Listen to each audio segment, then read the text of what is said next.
बिस्मिल्लाहिर्रहमानिर्रहीम, अस्सलाम वालेकुम, सुबह बखैर और खुश आमदीद मॉर्निंग विद फरा में। दुआ उम्मीद यही आप जहाँ कहीं हैं बिल्कुल ठीक ठाक हो, जिंदगी मज़े सुकून और खैरियत के साथ गुजर रही हो। अदल, इंसाफ एक ऐसी चीज़ जिसके हम सब मुतलाशी होते हैं, जिसकी हम सब ख्वाहिशमंद होते हैं और हम सब जानते हैं कि हमें बड़े वाज़ेह अल्फाज में हज़रत अली करमुल्लाह वजह का खूबसूरत सा फरमान कि मुआशरे जुल्म पे कायम रह सकते हैं, कुफ्र पे कायम रह सकते हैं लेकिन जुल्म पे नहीं। यानी जिस मुआशरे में इंसाफ ना किया जा रहा हो, जहाँ पर कि जिसका जो हक़ है वो उसको ना दिया जा रहा हो और उस हक़ को सल्ब किया जा रहा हो, वो मुआशरा जो है उसका कायम रहना बहुत मुश्किल हो जाता है। और आज अगर हम अपने मुआशरे में देखें तो हमें लगता है कि सिर्फ अदालतें ही हैं जहाँ पे लंबे लंबी कतारें हैं साइल की, जहाँ पर गवाह और जो है वो बिकते हैं, जहाँ पर इंसाफ जो है वो बहुत मुश्किल से हासिल होता है अगर किसी को हो तो, और उसके लिए इंसाफ के लिए उसे दर दर की ठोकरें और धक्के खाने पड़ते हैं। हम भूल जाते हैं कि हमारे अपने मुआशरे में जिसे मुआशरती अदल कहते हैं उसका भी कोई वजूद नहीं है, उसका भी कोई तसव्वुर नहीं है। हम में से कौन एक आदिल इंसान अपने आप को कहला सकता है? वो कौन शख्स है जो समझता है कि ज़िंदगी में वो अदल करने की ताकत रखता है, सलाहियत रखता है या इस्तेदाद रखता है, और इसके बावजूद कि अल्लाह ताला ने उसको दर्जा मकाम या तौफीक दी है, उसने ज़िंदगी में कोशिश की है कि जो चीज़ें उसके ज़िम्मे वाजिबुल अदा हैं, जो हक़ उसके ज़िम्मे हैं, उसमें कोई कोताही ना हो, उसमें कोई लग़ज़िश ना हो, वो पूरी तरह से अदा कर दिए जाएँ। हमारे यहाँ एक और वहाँ बहुत कॉन्सेप्ट है और उस कॉन्सेप्ट के साथ हम सब बड़े खुश रहते हैं, जबकि हमें पता है कि हमें बहुत क्लियर बता दिया गया कि दिखावे की जो इबादत है और दिखावे की जो रियाजत है और दिखावे की और रियाकारी की जो भी नमाजें हैं वो मुंह पे दे मारी जाएंगी। और हम समझते हैं कि दिखावे का मतलब ये है कि मैं नमाज पढ़ी हूँ, मुझे लोग देखें और देख कर वो मेरी तारीफ़ करें।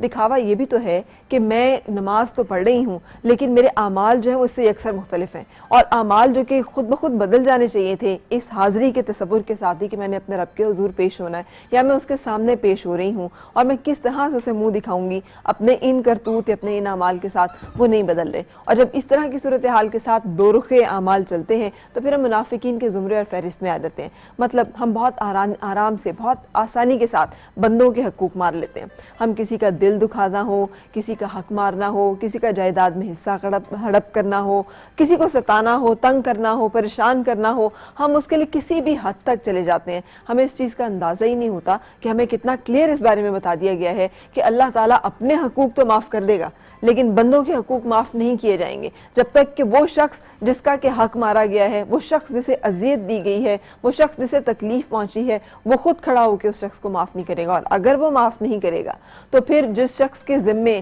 किसी भी शख्स का हक वाजिबुल अदा है उसकी नेकियां उस शख्स के सुपुर्द की जाएंगी जब तक कि उसका इंसाफ नहीं हो जाता, जब तक कि बराबर नहीं हो जाता उन दोनों का मामला। और हम इस मामले को कितना आसान लेते हैं। हम समझते हैं कि अगर हमने रिश्वत ले ली, हमने किसी के को नाहक सता लिया, हमने किसी पे जुल्म कर लिया, हमने किसी की जायदाद हड़प कर ली, उसको किसी भी तरह से तंग कर लिया, उसके बाद हम कुछ नमाज़ें पढ़ेंगे, अल्लाह ताला के हुजूर में हाजिर होंगे, गिड़गिड़ाएंगे, माफ़ी मांगेंगे तो अल्लाह ताला शायद हमें माफ़ कर दे। और हमें समझते हैं कि हम नमाज़ें पढ़ते रहें तो वो एक और काम है और हम जो काम करते रहें वो ज़िंदगी का एक और मामला है। ये वो दोहरा मयार है, वो दोहरा अमल है कि जिसने हमें बहुत ज़्यादा मुतासिर किया है, जिसकी वजह से ना हम रब के बंदे बन सके ना अपने साथ ही मुखलिस हो सके। खुलूस वो एक चीज़ है जो जिस भी चीज़ में हो उसे मुहतरम कर देता है, उसे मुकद्दस कर देता है, उसे पाक कर देता है और उसे खालिस कर देता है। भले वो अल्लाह ताला के साथ इबादत में हो, जब हम खुलूस के साथ, जब हम पूरी तरह से, जब हम पूरे दिल के साथ, नीयत के साथ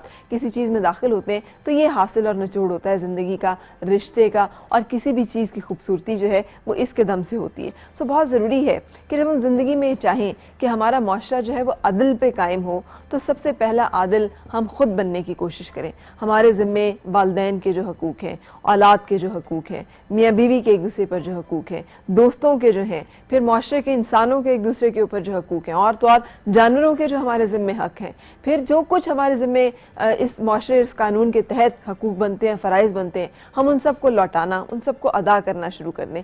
इसलिए कि हमारा मज़हब जो है वो हमें अच्छा इंसान बनने की तरफ लेकर आता है और टुकड़ों में जीने के बजाय एक एक इज्तिमाई तौर पर जीने की फ़िक्र और सोच और दावत देता नज़र आता है। सो अल्लाह करे कि हम उस दावत और उस फ़िक्र को कबूल करें और अपनी ज़िंदगी पे लागू करें, वरना हम खुद नाइंसाफ़ी का शिकार रहेंगे और दूसरों को नाइंसाफ़ी का शिकार करते रहेंगे और शिकवे और रोने रोते रहेंगे और भूल जाएंगे इस चीज़ को कि मकाफ़ात अमल हमेशा चलता है, जो किसी के साथ ज्यादती करता है, ये हो नहीं सकता कि वो इस दुनिया से बगैर तकलीफ उठाए, बगैर उतनी ही जख्म उठाए, बगैर उतना ही दर्द समेटे यहाँ से चला जाए। ये निज़ाम फितरत, निज़ाम कायनात है, ये मेरे रब का बनाया हुआ वो उसूल है जिसे मैं और आप भाग नहीं सकते। सो डरते हुए उस वक्त से कि जब हम लपेट में आए उस वक्त की, और अल्लाह ताला की उस गिरफ्त की जो बहुत मजबूती के साथ, भले बहुत आहिस्तगी के साथ इंसान को अपनी गिरफ्त में लेती है, तो उससे डरते हुए जो वक्त हमें मैसर है उसमें हम कोशिश करें कि हम हक लौटाना, हक अदा करना, दूसरों को उनकी ज़िंदगी में खुश रखना,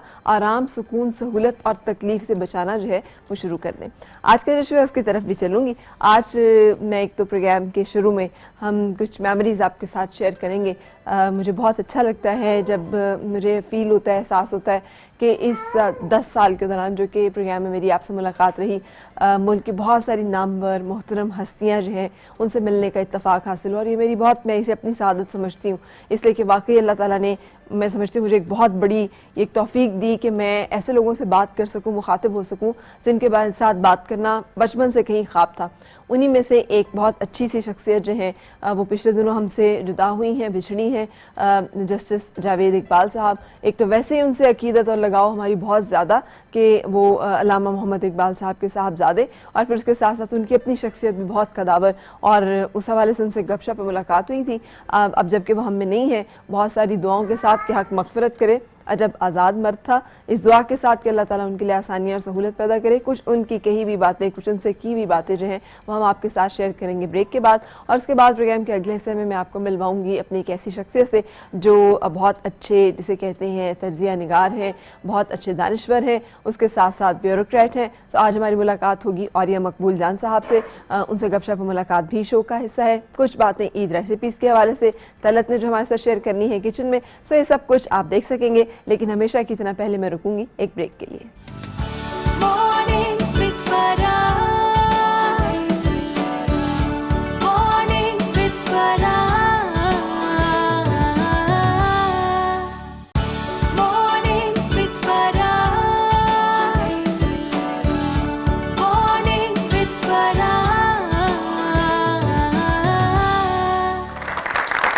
खुश आमदीद और सुबह खैर। जैसे मैंने आपको बताया कि बहुत सारी ऐसी खूबसूरत शख्सियात जो कि ज़िंदगी में आती हैं और अपने नक्श छोड़ जाती हैं। एक तो हवाला बहुत मोतबर रहा अल्लामा इकबाल के साहबजादे होने का, जस्टिस जावेद इकबाल का। उसके बाद उनकी अपनी जो सारी ज़िंदगी है, जिसमें ख़ास तौर पे जो मैंने बातचीत की थी, जब उनसे गुफ्तगू हुई थी तो अपना गरीबां चाक के हवाले से खासी बातचीत हुई थी। सो कुछ उस गुफ्तगू का, उस नशिस्त का हिस्सा जो है वो हम आपके साथ शेयर कर रहे हैं, बहुत सारी दुआओं के साथ कि अल्लाह ताला उनकी मग़फ़िरत करे, उनके लिए आसानियाँ पैदा करे। सो एक छोटा सा चंक जो है आज से 4 साल पहले होने वाली उनसे मुलाकात और गुफ्तगू का आप मुलाहिज़ा करेंगे, और उसके बाद फिर आपसे मुलाकात होगी। फिर जो बड़ा हुआ और कुछ मैंने अपना मुकाम हासिल किया, तो फिर मुझे बुरा लगता था कि कोई मुझे फर्जंद इकबाल कहे और मेरी अपनी कोई हैसियत ना हो। फिर अब मैच्योरिटी आ गई है, इतनी उम्र गुजर गई है, तो अब मैं आदी हो गया हूँ। अच्छा। अगर कोई मुझे कहे कि आपकी अपनी वजह से हम आपकी अहमियत का हमें एहसास है, या कोई कहे आप फर्जंद इकबाल हैं, तो I don't mind it, because now I am so old. तो मुझे कोई फर्क नहीं पड़ता कि मेरी हैसियत तो कोई मुझे जाने या कोई मेरे वालिद की हैसियत से मुझे जाने। जब अल्लामा फौत हुए तो मेरी उम्र उस वक्त तकरीबन 13 बरस की थी, तो इसलिए उनसे तो मैंने कुछ नहीं सीखा। जो कुछ भी मैं उनके मुतालिक, उनके फिक्र के मुतालिक या उनकी कंट्रीब्यूशन के मुतालिक जानता हूँ, वो मेरा कसबी है। मैंने खुद अपनी एफर्ट से उसको एक्वायर किया हुआ है। सही। तो उस एतबार से मैं कह सकता हूँ कि मैंने उनको अगर पाया है तो अपनी एफर्ट से पाया है। उन्होंने मुझे कोई वसीयत या नसीहत नहीं की, वसीयत की है दरअसल, और वसीयत उनकी अजीब व गरीब है। वो फरमाते हैं कि अक़ली तौर पर मैं महसूस करता हूँ कि जो अहले सुन्नत वल जमात का रास्ता है वो दुरुस्त है, लेकिन जिस शख्स को अहले बैत से मोहब्बत नहीं वो मुसलमान ही नहीं। ये मुझे वालिद ने वसीयत कर रखी। हमारी वालिदा की वफात के बाद जो जिस खातून ने हमें ब्रिंग अप किया है, मुझे और मेरी छोटी हमशीरा को, मुनीरा को, वो जर्मन खातून थी। तो हमारे घर में सिर्फ हाफ यूरोपियन एटमॉस्फेयर भी था, और वो हमारी उसी तरह वो कायम रही जब तक मुनीरा की शादी नहीं हो गई, मैं बाहर पढ़ने के लिए नहीं चला गया, और गार्डियनशिप का ऐसा इंतजाम था कि हम घर ही में रहे, में महसूस ही नहीं हुआ। लेकिन जाती तौर पर वहाँ जहाँ तक मेरी जात का ताल्लुक है, तन्हाई का एहसास, वो मुझे शुरू से ही, ये माँ की वफात के बाद, और उसका सबब ये था कि अपने बचपन में मैंने माँ को आज तक फॉरगिव नहीं किया कि मुझे छोड़ के क्यों चली गई। अरे वो खामी वो अभी तक मेरी मतलब साइकोसिस में मौजूद है। अच्छा। तो इस किस्म का एहसास माँ के साथ वाबस्तगी के साथ होता है, लेकिन ज्यादा मार मैंने माँ से ही खाई है। अच्छा। क्योंकि मैं बहुत शरारती था उस बचपन में, लेकिन माँ की कमी महसूस करने के सबब हमेशा अपने आप को तन्हा महसूस किया। हमारे यहाँ जितनी बायोग्राफीज लिखी गई जो जिनको खुद नविश्त कहते हैं, उसमें अक्सर अपना जो जिंदगी का अच्छा पहलू है उसे ही दिखाया जाता है, और यहाँ पर कोई कोताही या बेरारवी का कोई दौर आपका गुजरा हो तो उसको छुपाने की कोशिश की जाती है। मैंने अपनी तरफ से तो जो भी मैंने महसूस किया है वो बरमला कहने की कोशिश की है, और उसी वजह से शायद इस खुद नविश्त को एक अपनी हैसियत हासिल हो गई है। और कुछ उसमें नया जो तरीक़ाकार इख्तियार किया है वो तस्वीर हैं, और वो तस्वीर मुख्तलिफ अहद से मुतालिक है, और somehow the other I have kept this record, वो रिकॉर्ड रह गया है, इसी वजह से भी उसको एक तरह से उसकी शनाख्त जो है की जाती है। आपने अल्लामा इकबाल के बारे में जो यादें आपकी हैं, जो आपकी जहन में तस्वीर हैं, वो आपने शेयर की हैं वहाँ पे सब लोगों के साथ, वो उससे बड़ा फर्क है वो जो हम उस तस्वीर में उनको देखते हैं जहाँ पर उनका एक कॉन्सेप्ट है। वो जो तस्वीर है उनकी जो यूं करके है, वो दरअसल पेरिस में उनके एक सिख दोस्त ने खींची हुई। सही। ये सैर करके या बाहर चल फिर के आए थे, इतने थक गए थे कि went to sleep on a chair। तो वो जो इनका सिख दोस्त थे वो भी बड़े अहम शख्सियात में से थे। अमराव सिंह शेरगिल वालिद थे अमृता शेरगिल के, जो हिंदुस्तान की एक बहुत मारूफ आर्टिस्ट है। तो वो उनके अपार्टमेंट में पेरिस में, तो उन्होंने वो तस्वीर खींच ली उनकी। ये तस्वीरें सारी जो अमराव सिंह शेरगिल साहब ने खींची हुई थी वो सारी उन्होंने मुझे भेज दी, और अब वो तस्वीर जो है वो आम हो गई हुई है, लेकिन उनके खींचने वाले जो हैं उनके नाम भी मालूम नहीं लोगों को। उस वक्त इनके वालिद जा रहे थे वापस पाकिस्तान, तो जो कि हम मुतारफ एक दूसरे के साथ हुए, तो उन्होंने सिर्फ ऐसे ही कमेंट किया कि भाई मैं तो वापस जा रहा हूं, तो I hope you look after her. तो उसके बाद मेरी कोई डिप्लोमेटिक मीटिंग्स होती थी तो उनको लंच के ऊपर यूनाइटेड नेशन में बुला लिया, या अपने वालिद के किसी दोस्त अहबाब पब्लिशर्स के साथ इनका ताल्लुक था, because you see she is connected with the Feroz sons.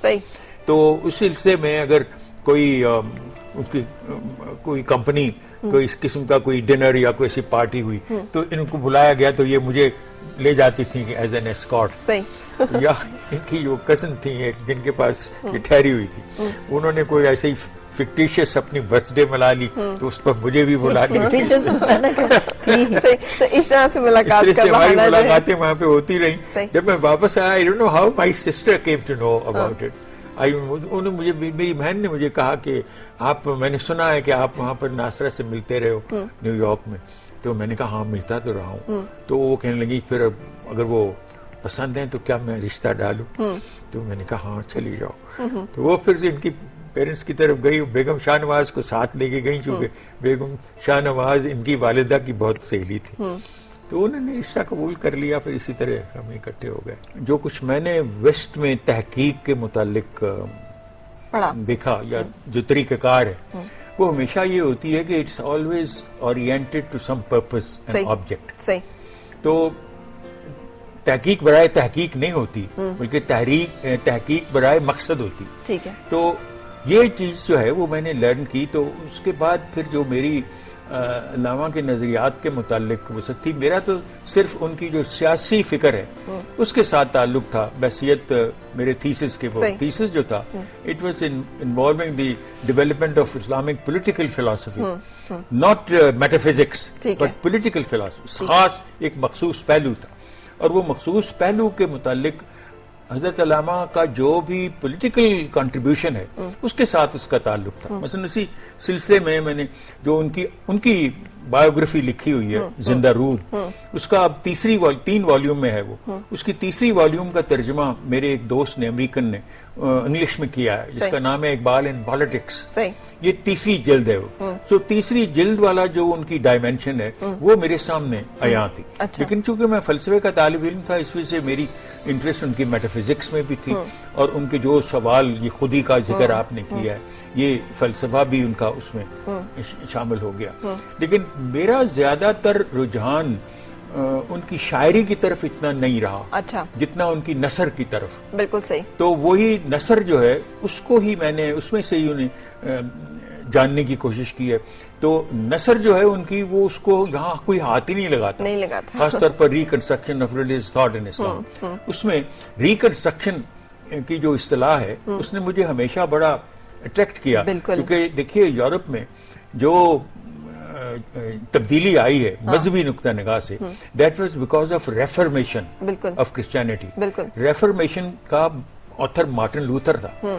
Iqbal ने लफ्ज रेफर्मेशन नहीं इस्तेमाल किया, रिकंस्ट्रक्शन किया, और रिकंस्ट्रक्शन ऑफ इस्लाम नहीं कहा, ऑफ रिलीजियस थॉट कहा है।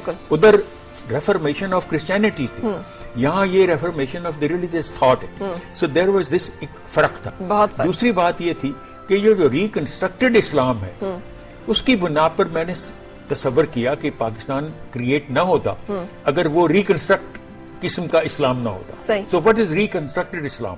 इसी पर मेरा हमेशा अब फिक्र मुर्तकज रहा। मैंने देखा दुनिया भर में मेरे लेक्चर्स अल्लामा पर भी होते रहे हैं, पाकिस्तान पर भी होते रहे हैं, अल्लामा के फलसफे पर भी होते रहे, सारी दुनिया में जाता रहा हूँ। अब मैंने जाना बंद कर दिया है, लेकिन मैंने महसूस किया है कि वहाँ रिस्पॉन्स मेरी अपनी शख्सियत की वजह से, या जो मैं रिप्रेजेंट करता हूँ फिक्र की, कि पाकिस्तान का फिक्र क्या है। जब मैं मैक्सिको में लेक्चर्स दे रहा था, 3 months I lectured there on Islamic culture, उसमें सबसे ज्यादा डोमिनेंट इकबाल की सोच थी, चूंकि कंटेम्प्रेरी टाइम्स में ये एक फलसफी इस्लाम ने प्रोड्यूस किया।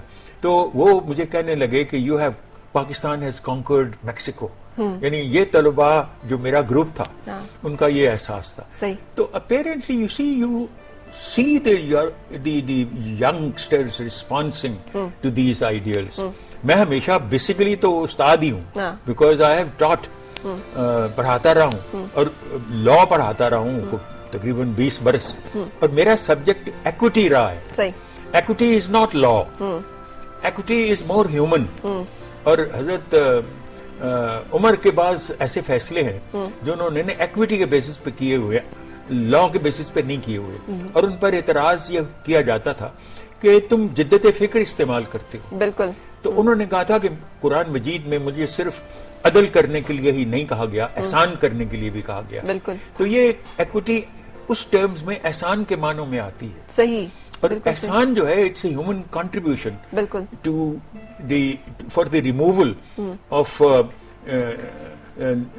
Somewhere where justice becomes, the application of justice becomes leads to injustice, वहाँ एहसान आता है। बिल्कुल, बिल्कुल सही।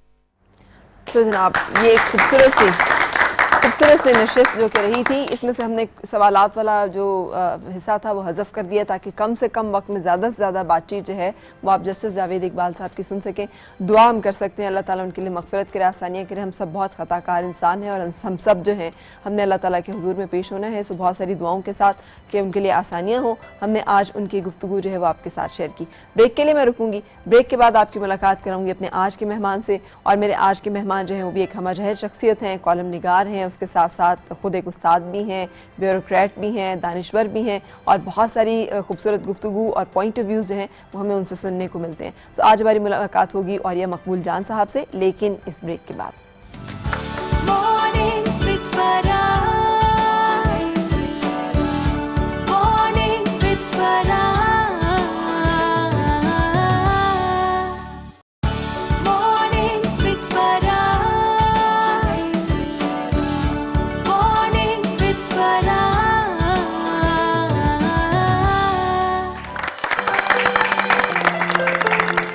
खुश आमदीद और सबब खैर। आज मैं आपकी मुलाकात कराने जा रही हूँ एक ऐसी शख्सियत से जिनसे आपकी मुलाकात बारहा रही और तवातर के साथ हम उनको मुख्तलिफ जगहों पे जब ख़ास तौर पे पाकिस्तान की बात होती है, पाकिस्तानियत की बात होती है, ख़ास तौर पे इस्लामी किसी कॉन्सेप्ट की बात होती है, तो हमने उन्हें हमेशा बड़े मुदल्लिल और बड़े पुरजोश अंदाज में अपने पॉइंट ऑफ व्यू को क्रॉस करते हुए देखा भी है, सुना भी है। इसके लिए वो जाने माने भी जाते हैं। बड़े अच्छे दानिश्वर हैं, उस्ताद रह चुके हैं, उसके साथ साथ सिविल सर्वेंट हैं, शायर हैं, कॉलमिस्ट हैं। मेरे साथ हैं आज औरिया मकबूल जान साहब। अस्सलाम वालेकुम। वालेकुम सलाम वरहमतुल्लाह। कैसे हैं सर? अल्लाह कैसा। अच्छा, एक छोटा सा सवाल से फिर आपकी तरफ आती हूँ। अगर अंग्रेजी में कहें तो सिविल सर्वेंट कहते हैं और अगर उर्दू में कहें तो अफसर शाही कहते हैं। ये खासा तजाद नहीं है असल में लफ्ज़ों वो का? एक लफ्ज़ होता है, शुरू में लिखते थे your most obedient civil servant. जी, ये एक तमस्खर था अंग्रेज़ जो करता था पूरे के पूरे बरसगीर के लोगों के साथ, कि था तो हुक्मरान लेकिन ख़त के लिखता था। इवन अगर कोई बड़ा अफसर भी नीचे वाले को लिखता था, लिखता your most obedient civil servant. सही। तो ये बुनियादी तौर पर ये एक तमस्खर है। सही। और कभी भी बरसगीर पाक व हिंद की जो सिविल सर्विस है वो लोगों की सर्विस के लिए बनी ही नहीं थी। अच्छा। 1773 में इसको बनाया गया था, लॉर्ड कॉर्नवालिस ने इसको किया था। उसकी वजह ये थी कि उससे पहले जो सिविल सर्विस थी वो बहुत ज़्यादा करप्ट हो गई थी। इतनी ज़्यादा करप्ट हो गई थी कि बरसगीर पाक व हिंद से ईस्ट इंडिया कंपनी को नुकसान होने लगा और बिल पास हो गया कि वाइंड अप करो भाई। ठीक। ये क्योंकि तो होता खसारे है- का सौदा है। जी, घाटे का खसारे का, घाटे का सौदा। होता ये था कि एक तो सबसे ज़्यादा नेपोटिज्म बहुत ज़्यादा आ गया था। मैं हूँ तो मैंने अपने कज़न को भी भर्ती किया हुआ है, अपने भाई को भी भर्ती किया हुआ है। दूसरा ये होता था कि अगर इलायची जाती थी यहाँ से, दारचीनी जाती थी यहाँ से, काली मिर्च जाती थी, तो अगर मैंने 1 किलो जो है जहाज़ में सरकार की रखी है तो 2 किलो अपनी भी साथ रखता था, वहाँ जाके बेच देता था। तो घाटे का सौदा। तो उसने आके कॉर्नवालिस ने कहा था कि मैं रिफॉर्म्स करता हूँ और अगर घाटे का सौदा हुआ तो मेरी ज़मीन वहाँ पर है वो बेच देना। अच्छा, तो उसने फिर सिविल सर्विस का बुनियाद रखी थी। तो उसकी जमीन बिकी फिर सर? नहीं, ज़मीन नहीं बेची। अच्छा। तेज आदमी था, जाहिर बात है। उसने 2 चीज़ें कर दी थी। एक तो ये था कि कोई रिश्तेदार भर्ती नहीं कर सकते, ठीक। और दूसरा उसने ये किया था कि रूल ऑफ द लॉ उसने बनाए थे कि किस कानून के तहत आप इस पे अमलदारी करेंगे और क्या करेंगे। आप खुद को क्या समझते हैं? Obedient civil servant of nation या अफसरशाही का एक? अरे मैं तो खैर वो जिसे कहते हैं ना कि वो मुस्वद अली कहा करता शायरों में अफसर, अफसरों में शायर वाली बात, मैं वो भी नहीं हूँ। खैर वो तो फिर शायरों में अफसर हो गया। ज़माना बदल गया है बहुत ज़्यादा। सिविल सर्विस बुनियादी तौर पर अपना वो सिविल सर्विस रही है, अब ये मोहताज हो गई है पॉलिटिशियन की, और जिसे कहते हैं ताबे हो गई है, गुल लौंडी की तरह बन चुकी हुई, जो मुझे बनना नहीं आया पहले दिन से। और दूसरा ये था कि बुनियादी तौर पर मैं उस्ताद रहना चाहता था। मैंने ज़िंदगी में अपना जो काम था वो आप अंदाज़ा नहीं कर सकते कि 1980 में मार्च में मुझे 2 ऑफ़र्स हुई थी। एक ऑफ़र थी UNDP की तरफ से जिनेवा में, और एक ऑफ़र हुई थी कोयटा में बलूचिस्तान यूनिवर्सिटी में। तो एक 35,000 रुपये की थी और एक 900 रुपये की थी। सही। तो मैंने 900 रुपये को प्रेफर किया था, मैं कोयटा में चला गया था। वजह? मुझे अच्छा लगता थी। मुझे आज भी मुझे कभी कोई कहे तुम क्या बनना चाहते थे ज़िंदगी में, तो मैं उस्ताद बनना चाहता था।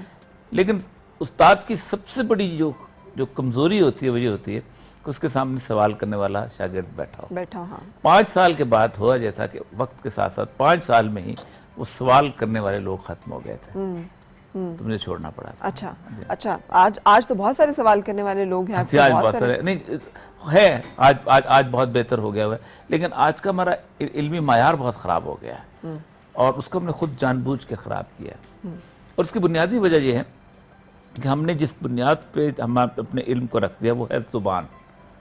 और दुनिया की 5000 साल की तारीख से कहती है कि कोई एक कौम ऐसी नहीं है जिसने किसी दूसरे की ज़ुबान में इल्म हासिल किया और तरक्की की। हमसे कहा जाता है अंग्रेज़ी तुम्हारा मसला है, कोई नॉर्वे से नहीं कहता, कोई स्वीडन से नहीं कहता, कोई डेनमार्क से नहीं कहता, कोई आइसलैंड से नहीं कहता। 25-30 लाख के मुल्क हैं, PhD भी अपनी ज़ुबान में करवाते हैं। बिल्कुल। अब हो ये गया है कि हमारे सारे लोगों के सवाल जो हैं वो हैं कि जो वेस्ट में पूछे जाते हैं, जिनका मेरी ज़मीन के साथ कोई ताल्लुक नहीं। सही। मेरी ज़मीन कुछ और चाहती है, हम सेकुलरिज्म पे बहस कर रहे होते हैं। मेरी ज़मीन ये चाहती है कि इसके अंदर पानी कैसे आएगा, इसके अंदर लोगों को सेहत कैसे मिलेगी, इसके अंदर लोगों के अंदर अखलाकियात कैसे पैदा होंगी, लोग झूठ बोलना कैसे छोड़ेंगे, लोग बदयांती कैसे। और हम इस बात पे बहस कर रहे होते हैं कि क्या खुदा इस दुनिया के अंदर मौजूद है और अगर मौजूद है तो क्या वो डिक्टेशंस दे रहा है, हम इन बहसों में पड़े होते हैं। सही। इसकी वजह से हम एक आर्टिफिशियल दुनिया के अंदर रह रहे हैं। बिल्कुल सही। अच्छा सर, आपकी ज़िंदगी का आगाज़ कैसे हुआ था और आज जिस औलिया मकबूल जान को हम जानते हैं, वो शुरू से ही इसी तरह की कोई शख्सियत के आसार मौजूद थे या फिर वक्त के साथ साथ आपने नशेब व फराज देखते हुए कुछ बनने बिगड़ने का अमल जारी रहा है? देखिए, बसा जाए कि मैं तो तकदीर मुबरम का कायल हूँ। अल्लाह तबारक तआला ने लिखी होती है तकदीर, ठीक। और हालात आपको, बहाव जो है वो आपको लेके उस तरफ लेके चला जाता है। और ये कभी होता ही नहीं है कि इंसान जो है उस ज़िंदगी के अंदर एक ख्वाहिश लेके पले जो तकदीर के मुखालिफ हो। तकदीर जिस तरफ लेके जाती है वही उस तरफ लेके जाता है। पिछले दिनों 3-4 महीने पहले मेरी वालदा का इंतकाल हुआ है। मेरी वालदा बहुत बड़ी औरत थी, एक इमाम मस्जिद की बेटी और एक इमाम मस्जिद की बहू। लेकिन शायद बहुत कुछ मैं अपनी वालदा से सीखा है। मैं कभी सोचता हूँ तो हैरान हो जाता हूँ कि अगर मेरी वालदा ना होती तो मैं इतना बड़ा आदमी ना बन सकता। मैं बड़ा आदमी तो हूँ भी नब भी नहीं, लेकिन जो सक्सेसफुल नजर आता हूँ मैं ना आता कभी भी। मेरी वालदा जिस वक्त वो मतलब पैदा हुई हैं तो उसके 7-8 साल के बाद, 10 साल की थी तो उनकी अपनी वालदा का इंतकाल हो गया। अच्छा। और 3-4 उनके भाई थे, तो एक भाई थे और 3 बहनें थीं। उनको पालने की जिम्मेदारी उन्होंने ली। ठीक। 10 साल की उम्र में? 10 साल की उम्र में। गांव का माहौल, वो सारे का सारा, हर चीज़, सुबह से लेके शाम तक, दूध धोने से लेके सब कुछ। उसके बाद तीनों बहनें और भाई उनके हाथों में इंतकाल करते गए। अच्छा। उसके बाद अकेली रह गई तो वालिद ने, नाना ने एक और शादी कर ली। उस शादी में भी उनको 2 भाई मिले, लेकिन फिर मेरे बाप का घर इंतजार कर रहा था। वो भी एक साबर शाकर आदमी थे। और अमृतसर में मस्जिद खैरदीन में मेरे दादा खतीब होते थे, वहाँ से आए, क्लेम दाखिल होते थे। लोगों ने पूछा को आपका मकान, मैंने कहा मकान तो था। कहा अच्छा लिखते हैं, वो तो मस्जिद का था, हमारा तो नहीं था। कहा फिर तो ऐसे ही, फिर तो नहीं मिलेगा। और एक किराए के घर में उठाए। मेरी वालदा की वो पूरी ट्रेनिंग जो है वो काम आई है। 68 में मेरे वालिद रिटायर हुए हैं, म्यूनसिपल कमेटी में होते थे। और फिर आप सोच नहीं सकते कि मैं ऐसे वाक़यात हैं कि मसलन उस ज़माने में चांदी का गोटा होता था और मेरी वालदा ने वो चांदी का गोटा उसको उतारना शुरू किया और कहा अब मेरी उम्र थोड़ी है कि अब मैं चांदी के गोटे वोटे पहनूंगी। उसको जलाया और जला के बेचा, बेच के हमारे घर में कुछ रिस्क चलना शुरू हुआ। फिर अम्मी ने बहुत पुराने लिफाफे रद्दी निकाली, हमारे किताबें थी, हमने वो बनाना शुरू किए, लिफाफे बना के हम बेचते थे। फिर उसके बाद मैं कॉलेज में दाखिल हुआ। हमारे घर में वैसे कपड़े सिलते थे लेकिन लड़कियों के सिलते थे और पैसे नहीं थे कि हम दर्जी के कपड़े। हमारे पड़ोस में एक घर होता था, वहाँ एक बच्ची मर्दाना कपड़े सीती, अम्मी जाके सीख के आई, उन्होंने वो सिलाना। फिर इतनी छोटी छोटी बातें हैं कि उस सब्र की और इस्तकामत की। और ज़िंदगी में पूरी ज़िंदगी मेरी माँ ने हमेशा गिला नहीं किया अपने अल्लाह से, हमेशा उसके हाल में खुश रही। सही। हम सारे बहन भाई इंतहाई अच्छी जगह पे अब हैं। मैं 60 साल के करीब की मेरी उम्र है, बहनें हैं, भाई हैं, सब हैं। मेरी ज़िंदगी में, पूरी ज़िंदगी मेरी वालदा ने कभी एक इतनी फरमाइश भी नहीं की कि तुम कोयटा में होते हो, वहाँ शायद चेरीज अच्छी होती है, तुम चेरीज ले आओ। कोई चीज़ मांगी नहीं जिंदगी भर। अच्छा, तो लेकिन आप कैसे वो जिसे कहते हैं सीधे रास्ते पे चलते रहे? क्योंकि नौजवानी में इंसान फ्रस्ट्रेट बड़ा होता है, मेरे पास तो ये नहीं है, उसके पास तो वो है, उसके वालिद ने तो उसे गाड़ी दिला दी है, उसकी तो घड़ी ये है, उसकी तो ड्रेस ये है। मेरे वालिद से और मेरी वालदा से, मेरी अम्मी एक टुकड़े जमा करती थी, जो हमारे ज़माने में भूसी टुकड़ा इकट्ठा हो जाता था, इकट्ठा करके ना कभी कभी बाजार में बर्तन बेचने वाला आता था तो बर्तन खरीदती थी, बर्तन रखती थी। तो हमारे घर में बड़े बर्तन अच्छे लगते थे। हमारे लिए स्टेनलेस स्टील का गिलास होता था और मेहमानों के लिए वो होता था। हमारा किराए का मकान था, हम घर बहुत बदलते थे। तो एक दफ़ा हमने घर दूर बदल लिया, जो जो किराया बढ़ता जाता था हम छोटे मकान में आते जाते थे। तो रास्ते में वो एक उस पर गदा गाड़ी पे थे तो वो टूट गए। तो अब बड़ी अम्मी का फिक्र मुझे आज तक याद है, अब हमारे घर मेहमान नहीं आते तो अल्लाह ने वापस ले लिया हमसे। तो ये इस्तिकामत और सब्र का जो एलिमेंट है ये मैंने अपनी माँ से सीखा है। सीएसएस करना ये किसी ने आपको बताया था कि ये रास्ता है जो इख्तियार करें, या खुद आपने चुना अपने लिए? मेरी वालदा, जब मैं सीएसएस करके आया हूँ तो मेरे वालिद बहुत खुश थे। मेरे वालिद बहुत नेक आदमी थे। मुझे अक्सर कहा थे, मैट्रिक के बाद मैंने बहुत पढ़ना शुरू कर दिया, जो दास कैपिटल पढ़, ये पढ़, एंगल्स पढ़, मार्क्स पढ़, तो मुझे भी इल्हाद की बीमारी लग गई। अच्छा। एक जिसे कहते हैं। तो मेरे वालिद अक्सर कहते हैं कि तुम कभी वापस पलटोगे, हम कभी वापस पलटोगे। अच्छा। उसकी एक बेसिक वजह यह है कि मैंने तुम्हें दुरूद की लोरियां दे के पाला हुआ, और ये हो नहीं सकता कि तुम वापस न पलटो। सही।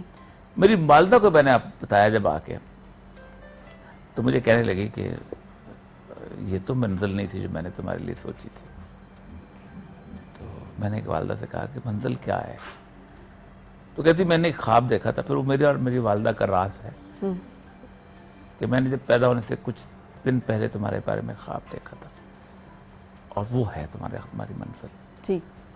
और वो ख्वाब मेरा और मेरी वालदा। अच्छा, लेकिन इतनी आपकी ओपननेस थी कि वालिदैन को जाके कह देना कि मैं तो अब अल्लाह ताला पे कोई इतना ही मेरी वालदा से बहुत बहस होती थी। अच्छा। और बहुत ज़्यादा, तो लेकिन नहीं, उन्होंने बहुत, वो बहस करते भी थे, गुफ्तगू भी करते थे, और मतलब लेकिन मेरी वालदा बहुत परेशान होती थी जब वक्त ये ज़माना है। बल्कि हालत ये थी कि एक दफ़ा गखड़ में एक आदमी था जो जिन निकालता था, उसमें से इसको जिन आ गया इसको। तो मेरी वालदा मुझे उंगली पकड़ के बस पे बिठा के वहाँ भी ले गई कि ये जो अल्लाह को नहीं मानता, इस पर कुछ जिन आ गया हुआ।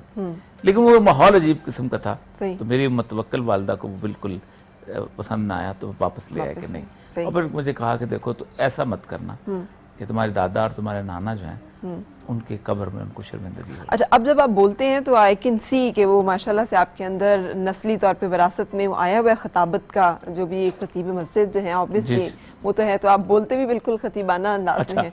अच्छा, लेकिन ये जो आपने बताया कि मुल्हिद हो जाना एक बिल्कुल अलग एक उसमें, उससे लेकर अब लोग आपको एक सख्त कटर इस्लामी, बल्कि बहुत सारे लोग तो कहते हैं आप तालिबान को सपोर्ट करते हैं, और वो इस एक एक्सट्रीम से दूसरी एक्सट्रीम तक का जो सफ़र, इसके बारे में जानना चाहेंगे। लेकिन उससे पहले एक ब्रेक के लिए रुकते हैं और उसके बाद फिर हम अपनी गुफ्तगू को आगे बढ़ाएंगे। साथ रहिएगा।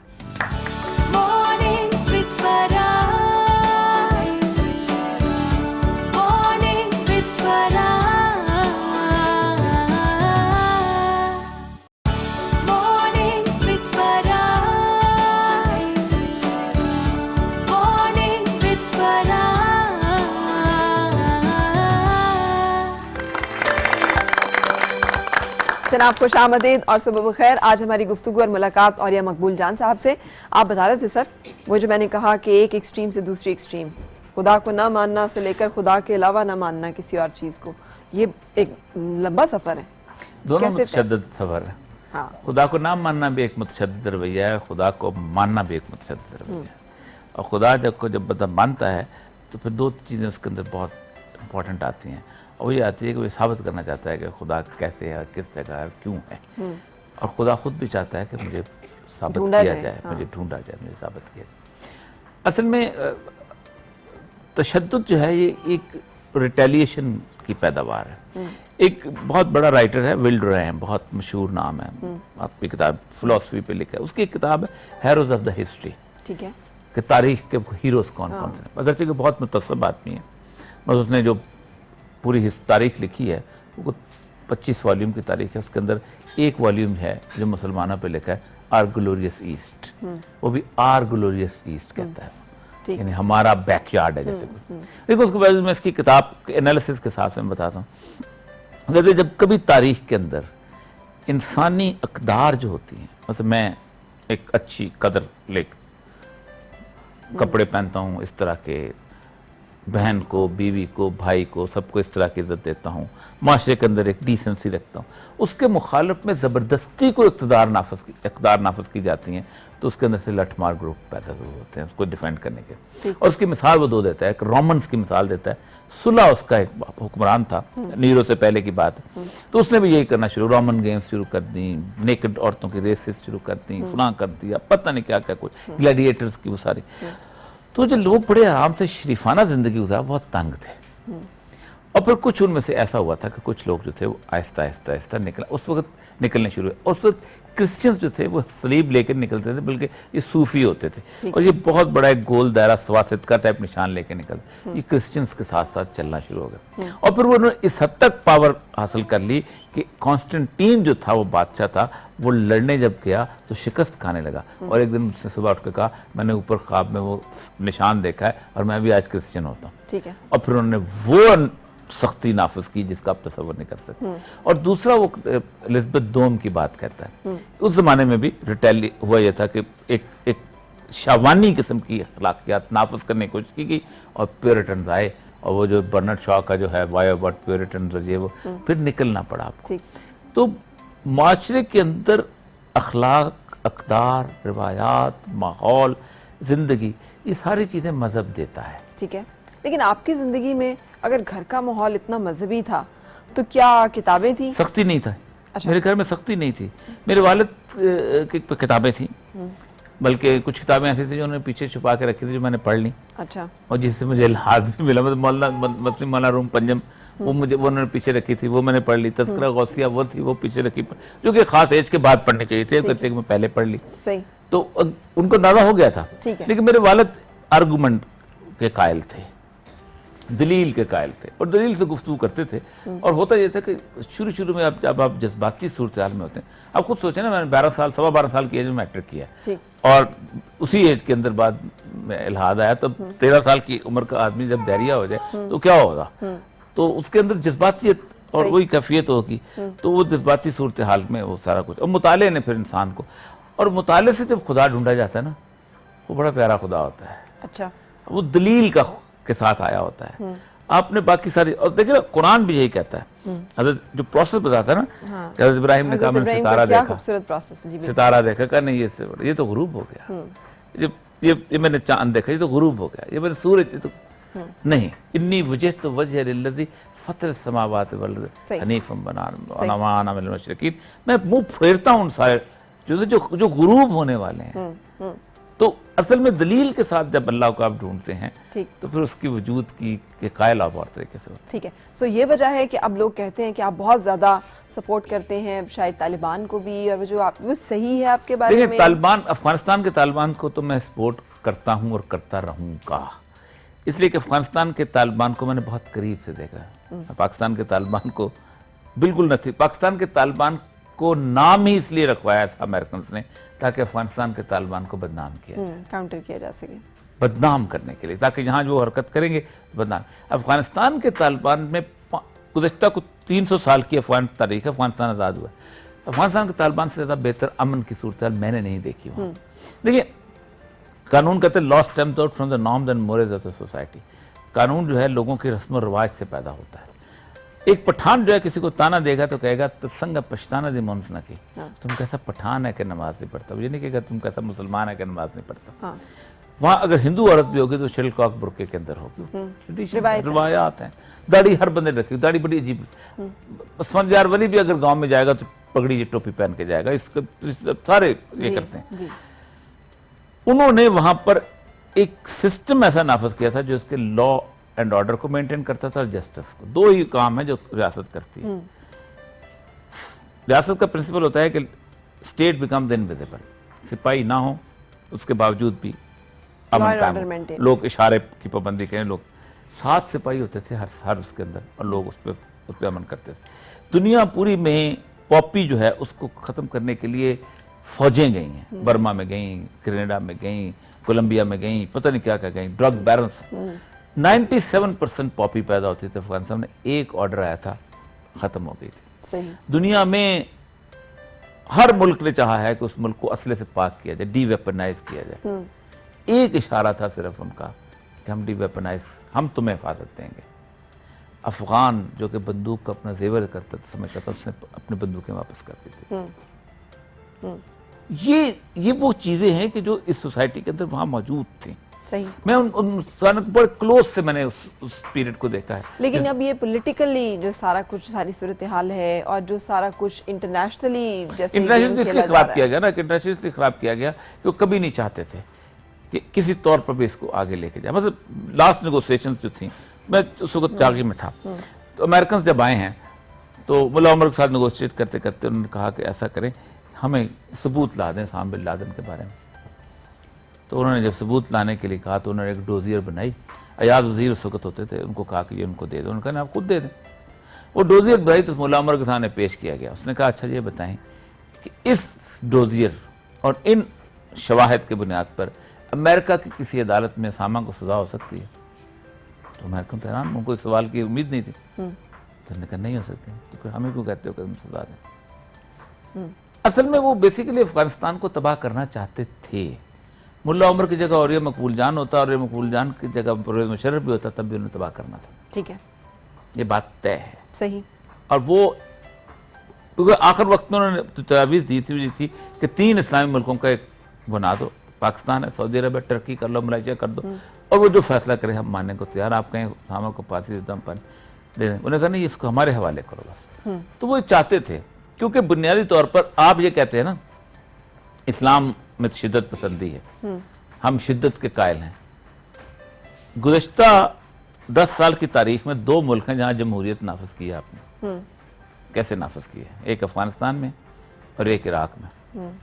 उस मुल्क पे कब्जा करो, उस मुल्क में 8-10 बंदे मारो, उस मुल्क का एक कॉन्स्टिट्यूशन ड्राफ्ट करो खुद बैठ के, उस मुल्क में अपनी मर्जी के इलेक्शन कराओ और कहो ऐसे जिंदा रहोगे तो जिंदा रहने देंगे वरना नहीं रहने देंगे।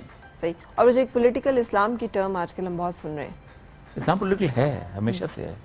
आप मुझे ये बताइए अगर इस्लाम पॉलिटिकल ना होता तो पहली ऑफर जो रसूल अकरम सल्लल्लाहु अलैहि वसल्लम को थी वो क्या थी?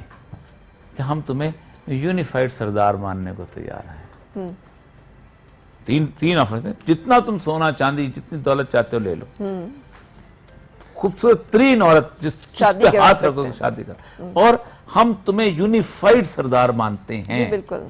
और जवाब के सूरज एक हाथ पे या चांद दूसरे पे रख दो। अगर इस तरह की पॉलिटिक्स पे चलना होता, डेमोक्रेटिक कंप्रोमाइज की सूरत हाल में चलना होता तो बड़ा आसान था। कहा नहीं। मदीना में जब आप गए रसूल अकरम से, तो मिसाक मदीना जो है पहला political Islam is using Islam for your own benefit. नहीं, अल्लाह ने बड़े वादे कर दिया, मन लम यहकम बिमा अंज़लल्लाहु फउलाइका हुमुल काफिरून। जो चीज़ हमने नाजिल की है, जो लोग उसके मुताबिक फैसले नहीं करते वो काफिर हैं। अच्छा। जो चीज़ उसके मुताबिक फैसले नहीं करते वो जालिम है, वो फासिक है। अल्लाह ने, देखिए मेरी बात सुने, ये मैं इस चीज़ का कायल नहीं हूँ कि इस्लाम जो 30 साल बाद फेल हो गया था। अमूमन हमारे यहाँ कहा जाता है जिस खुलफाए राशिदीन के बाद इस्लाम फेल। इस्लाम के एक ऊपर का इंस्टीट्यूशन ख़त्म हुआ है। क्या मुसलमानों का एजुकेशन सिस्टम बदल गया? क्या मुसलमानों का इकोनॉमिक सिस्टम बदल गया? क्या मुसलमानों का पीनल कोड बदल गया? क्या मुसलमानों का जुडिशियल सिस्टम बदल गया?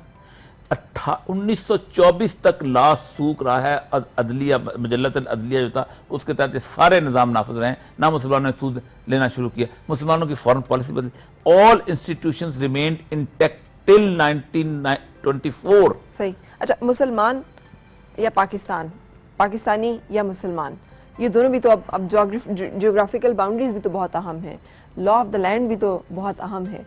उसको कैसे देखते हैं आप, और उसके बारे में क्या आपका? ये जो नेशन स्टेट्स है ना, ये बड़ी मजेदार थ्योरी है।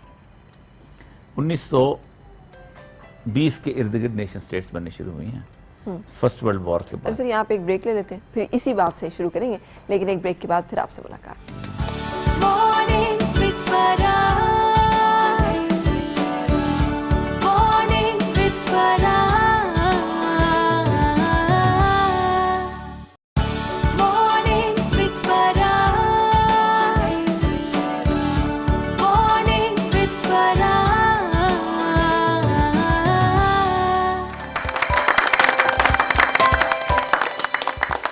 खुशामदीद और सुबह बखैर जनाब। आज हम मिल रहे हैं और ये मकबूल जान साहब से।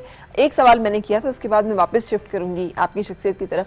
वो ये कि इंटरनेशनल रिलेशंस में जब हम पढ़ते हैं तो थ्योरीज में, आपने तो खुद पढ़ाई हुई है थ्योरीज, रियलिज्म पढ़ते हैं कि माइट इज़ राइट कह लें, या फिर हर मुल्क को हक है कि वो जो कुछ करना चाहे अपनी उसके लिए, बका के लिए, अपने इस्तेहकाम के लिए, अपने वजूद के लिए। आप मुत्तफिक हैं? आप बुनियादी तौर पर लिबरल हैं? सवाल उससे रिलेट करता है ये सवाल जो आप पहले सवाल कर। 200-300 साल से हमें एक इल्म पढ़ाया जा रहा था और वो इल्म हमारे सर पे ठोंसा गया, सोशल साइंसेस का इल्म जो है। अब वो इल्म ये था कि इस दुनिया में 4 बुनियादी वजूहात हैं जिसकी बुनियाद पर कौमें बनती हैं: रंग, नस्ल, जुबान, इलाका। 4 चीजें थी। और उसकी बुनियाद पे हमने पूरी दुनिया के नक्शे को तब्दील किया। हमने लाइनें खींची केक की तरह काट कर। 1920 में पासपोर्ट का डिजाइन आया, 1924 में वीजा रेगुलेशंस आई, 1926 में बॉर्डर सिक्योरिटी फोर्सेस बनी और ये पूरी दुनिया एक चिड़िया घर बन गई। ये बंदर का पिंजरा, ये अंगूर का पिंजरा, ये फलां का पिंजरा, ठीक। उसके अंदर हमने ये तस्वर रासख कर दिया कि इलाका, रंग, नस्ल, जुबान के अलावा जो है वो और कौम नहीं बन सकती। ठीक है। हम पाकिस्तान 199 मुल्कों के अंदर एक वाहिद एक्सेप्शन है। इराकियों ने कहा हम बेबीलोनिया के रहने वाले हैं, हमारा मुल्क दे दो। मिस्रियों ने कहा हम पुराने हराम मिस्र के ज़माने के, हमें हमारा एक कौम है। हम पाकिस्तानियों ने कहा कि मैं अर्जनदास चीमा, ये मोहम्मद हुसैन चीमा, मोहम्मद हुसैन चीमा मेरा भाई नहीं हो सकता क्योंकि ये कलमा तैयबा पढ़ता है, इसलिए मेरा भाई नहीं। हमने अलहदा मुल्क ले लिया। ठीक है। Pakistan and Islam are synonymous. ठीक। उसके बगैर आपकी नेशन बनती नहीं, कार्व्ड नहीं होती सही, किसी तौर पर। ठीक। इसलिए पाकिस्तान का जब भी आपका जो चाक है ना, ये गोल है, इसके ऊपर गोल बर्तन बनेगा, चौकोर बर्तन बनेगा टूट जाएगा। ठीक। कभी भी ठीक। बना ही नहीं सकते आप। तो अब माइट इन राइट दुनिया पूरी में रहा है, इसलिए इस्लाम भी बुनियादी तौर पर इसी चीज का कायल है। सही। इस्लाम आप बुनियादी तौर पर अपने आप को गलबे क्या का कहते कायल हैं? है। या आप रियलिस्ट हैं, लिबरल? मैं इस्लाम बुनियादी तौर पर गलबे का कायल है। गलबा क्या होता है? ठीक। 500 लोगों का गांव होता है, उस पर 5 बदमाशों का गलबा होता है, 5 हीरोइन बेचने वालों का गलबा होता है, 5 गुंडों का गलबा होता है। इस्लाम कहता है इनको 5 को पहले खत्म करो और फिर उसके बाद माशरे हत्ता ला तकून फितना। फितना जब तक खत्म नहीं होता, फसाद फिल अर्द को खत्म करो। फसाद फिल अर्द जरूरी नहीं कि बंदा कत्ल कर रहा हो, फसाद फिल अर्द इस बात पे भी होता है कि उन 5 लोगों की वजह से आपकी ना घरों में बेटियों की इज्जत महफूज होती है, ना आप जिंदगी के अंदर कोई आप घर बना सकते हैं, ना कारोबार कर सकते हैं, लेकिन ना आपकी मसाजिद भी महफूज ना हो, आपके कुछ भी नहीं। फितना फिर उसके रास्ते आगे बढ़ जाते हैं। खैर आज का तो दौर ही ऐसा है कि जो मैं तो हम दौरे फितन में हैं। रसूल अकरम सल्लल्लाहु अलैहि वसल्लम ने आज के दौर में दौरे फितन को कहा है, और ये दौरे फितन जो है कल्मिनेट होना है आखिरी बड़ी जंग मलमतुल कुबरा के ऊपर। सही। अच्छा, तशद्दुद के बारे में, ये जो तशद्दुद का पूरा एक दौरा है, तालिबानाइजेशन तशद्दुद का एक दूसरा नाम भी कहते हैं, आप इसके हामी हैं? मैं बिल्कुल नहीं। तशद्दुद से इस्लाम तो बड़ा वाज़ेह है, ला इकराह फिद्दीन कद तबय्यन रुश्द मिनल गय। इस्लाम में कोई जबर नहीं, दीन में कोई जबर नहीं, हमने हक को पास। तशद्दुद से तो कभी भी आप किसी को मुसलमान कर ही नहीं सकते। बेसिकली तशद्दुद के रूट्स को हम स्टडी नहीं करते। हम बुनियादी तौर पर तशद्दुद को बुनियादी तौर पर तशद्दुद से ख़त्म करना चाहते हैं, जो कभी भी नहीं हुआ। दुनिया की तारीख में कभी भी तशद्दुद से ख़त्म नहीं हुआ। खैर रियासत करे या और लोग करें, ये चलता रहता है, ये आगे फिर उसके अंडे बच्चे देता रहता है। मैं अब देखें ना 7/7 हुआ है या 9/11 हुआ है, उन्होंने रूट कॉज में गए। मैं 7/7 के ज़माने में इंग्लैंड में था, तो उनको मुझे याद है चित्रा को देख रहे थे कि ये कम्युनिटीज नाराज़ कैसे हो गई हमारे साथ, ऐसा क्या हो गया कि उसमें निकल। लेकिन हम बुनियादी तौर पर कभी भी, हम वो उन कौमों में से हैं अपना कसूर कभी भी नहीं मानते। हम बुनियादी तौर पर उसको कहेंगे कि नहीं ये तो किसी और ने करवाया है, ये तो वहाँ से आ गया, ये चीज़ से हो। हम कभी उसको, हमारे यहाँ इतना बड़ा सानिया हुआ सर, सानिया पेशावर जो है, इतने बच्चों की, वो आपके ख्याल में वो क्या था और क्यों था? बहुत बड़ी, वो तो हिला देने वाला सानिया था। वो तो एक बेसिकली लॉ एंड ऑर्डर का इतना बड़ा सानिया है कि शायद सवालिया निशान फिर आपकी तरफ भी हम देखते हैं कि आप तो कहते हैं कि ये सपोर्ट इनकी होनी चाहिए, इनके साथ पाकिस्तान। एक दूसरी बात यह है कि हम सानिया पेशावर को हम इसलिए बहुत ज़्यादा कहते हैं कि उस सानिया पेशावर के साथ हमारे बच्चे थे, और उस सानिया पेशावर में हमें रोने पीटने के लिए एक वक्त मिल गया था। क्या आप कराची के जो बल्दिया टाउन में, बिल्कुल वो भी बहुत बड़ा सानिया, सिर्फ इसलिए कि वो 3,000 रुपये तनख्वाह लेते थे और उनके लिए रोने वाली कोई माँ नहीं थी। 320 अफराद भी हमारे दिल पे नक्श हैं आज तक। लेकिन क्या आपने उस तरह रिएक्ट किया सानिया बल्दिया पे? नहीं, आप सोच नहीं सकते, नहीं रिएक्ट किया हमने नहीं रिएक्ट किया। हम आग के अंदर जले हैं, वो चीखें मारते, वो मैं जो मनाजर जा रहे थे, मैं रात को चीख उठता हूं। हमने नहीं रिएक्ट किया, हम मुजरिम हैं। लेकिन हम इधर भी जब एक मुजरिम है तो वहां ये जुर्म, जब आप एक जुर्म को छुपाते हैं तो दूसरा जुर्म आता है। सही। जिस दिन आपने इस मुल्क के अंदर ये तय कर लिया कि हम इंसाफ के साथ हर शिद्दत पसंद का मुकाबला करेंगे, हम इंसाफ के साथ हर तो मुतशद्दिद आदमी की गर्दन, ये मुल्क ठीक हो जाएगा। ठीक है। अच्छा सर, इतने आप रोमांटिक होते थे, इतने आपने खूबसूरत शायरी लिखी, वो शख्स क्या हुआ? अभी भी हूँ रोमांटिक, तो रोमांटिसिज्म खत्म नहीं होते इंसान के अंदर। रोमांटिसिज्म देखिए वक्त के साथ साथ आपका रोमांस बदलता जाता है। एक जमाने में आप जवानी के एलिमेंट के हिसाब से, फिर आप बच्चों के हिसाब से, फिर आप ओवरऑल नेशन का। रोमांटिक आदमी तो खूबसूरती चाहता है, और खूबसूरती शख्स में भी हो, इलाके में भी हो, कौम के अंदर भी हो, ख्यालात के अंदर हो। रोमांटिसिज्म बुनियादी तौर पर उसकी तो वो तो एक समुंदर है जो कि रास्ते बदलता है। लेकिन आपने अपनी शायरी से बहुत कम लोगों को, जिसे कहते हैं ना, फैज़ हाँ, याफ्ता मैं शायरी को, मैं एक शुरू में शायरी लिखता था बहुत। मैं बुनियादी तौर पे शायर हूँ। मैंने 10 साल की उम्र में पहला शेर लिखा था। उसके बाद 72 में 16 साल का था जब मेरी पहली गज़ल छपी थी, ठीक। और वो भी बहुत अच्छे उसमें। फिर उसको 88 में मेरा पहला मजमूआ आया। 16 साल की उम्र में गज़ल छपने का मतलब है कि फिर पहला इश्क जिंदगी में किस उम्र में किया था? पर देखिए मसला सारा ये है कि बचपन में छोटे होते बंदा जो है ना, पता नहीं क्यों, असल में होता है कि शायद इस वजह से मेरी अपनी माँ से बहुत ज़्यादा प्यार था, तो हमेशा बड़ी उम्र की औरत मुझे अच्छी लगती थी। अच्छा। वो उसी तरह की, और वो भी ख्वाब ख्याल वाले से होता है, सही। उसी तरह के, मतलब अपनी माँ से भी बड़ी उम्र की औरत मुझे अच्छी लगती थी। तो पता नहीं बदल ली शायद उस तरह की सूरत हाल। नहीं, ये तो फ्राइड ने बड़ा क्लियर कहा ना, एडिपस अल्ट्रा कॉम्प्लेक्स, होता है सारा कुछ। सही। तो अच्छा, वो तो ये जो आपकी जो ख्याली जो महबूबा थी, इसका मतलब वो हमेशा एक बड़ी उम्र की खातून रही? जी, हमेशा से ही एक थोड़ी सी मैटरनल इमेज जो है मेरे दिमाग में रहा कि वो मतलब लुक आफ्टर करने वाली, और ये वो दूसरा कुछ इस तरह का था, निगहदाश्त करने वाली। निगहदाश्त करने वाली। अगर हम आपसे रिक्वेस्ट करें आज के कुछ आपके अशार हम सुन सकें, कुछ कलाम सुन सकें, ताज़ा जिस किस्म की बात हो रही है। नहीं, ताज़ा नहीं। ताज़ा तो मुझे पता है बहुत ज़्यादा वो होंगे इनकलाबी। नहीं, इनकलाबी नहीं है ताज़ा, तो ज़्यादातर मेरे ताज़ा जो है वो आज की सूरत हाल के बारे में। चले वो भी सुनते हैं और कुछ पुरानी भी, दोनों चीज़ें। मैं दरमियान की सुना देता हूँ कुछ ज़माने के ना। वैसे एक उस ज़माने की मैं आपको गज़ल सुनाता हूँ जो उसके अंदर अपना है, उसमें नज़म बल्कि भी उसने गाई भी है वहाब खान ने। हम कोई जग से निराले तो नहीं हैं लोगों, हम कोई जग से निराले तो नहीं हैं लोगों, हम भी उस वक्त में जीते हैं जहाँ तितलियाँ ख्वाब हैं और फूल बुरीदा सर हैं। शहर हमको भी मुकद्दर में मिला है जिसमें धड़कने गुंग हैं और शोर से हू का आलम। हम भी लोगों की तरह हैं कि हमें दुख छुपाना भी है, हंसना सरे बाजार भी है। हम पे भी अहदे जवानी का अजाब उतरा है, हमने भी दूर किसी शहर में बसते हुए हंसते हुए एक शख्स को चाहा है बहुत। वाह। इन हवाओं को सदा जाना है जैसे उस शहर से पैगाम वफा लाई हैं। धड़कने आँख का आंसू तो नहीं है लेकिन हमने गिन गिन के गंवाई हैं किसी शख्स के नाम। हाँ, निराले ही तो हैं, हमने इस गम को गमे जां सा बना रखा है। उम्र जिसमें न कोई आस न आंसू न हंसी, हमने इस उम्र को अफसाना बना रखा है। वाह, क्या बात है, बहुत खूब, बहुत खूब, बहुत खूब। और आजकल किस तरह से लिख रहे हैं और क्या लिख रहे हैं? अगर आजकल के दौर की हम मैं वो ताज़ा एक कैफियत की गज़लें, आजकल की जो हालत है वो तो है ही है कि रुत बदलती ही नहीं मौसम बदल जाने के बाद। सही। रुत बदलती ही नहीं मौसम बदल जाने के बाद, रात ढलती ही नहीं है दिन निकल आने के बाद। नींद आती है थकन से, ख्वाब में डरते हैं लोग, और मुसलसल बेयकीनी आंख खुल जाने के बाद।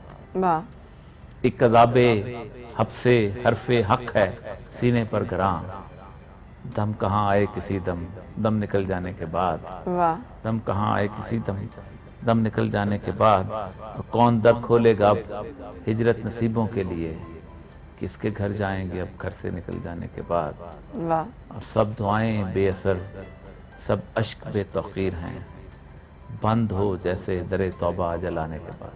वाह वाह वाह, क्या बात, क्या बात, बहुत खूबसूरत, बहुत। अपनी जिंदगी का कौन सा दौर आप समझते हैं सबसे खूबसूरत दौर रहा है? अहद जवानी, नौजवानी?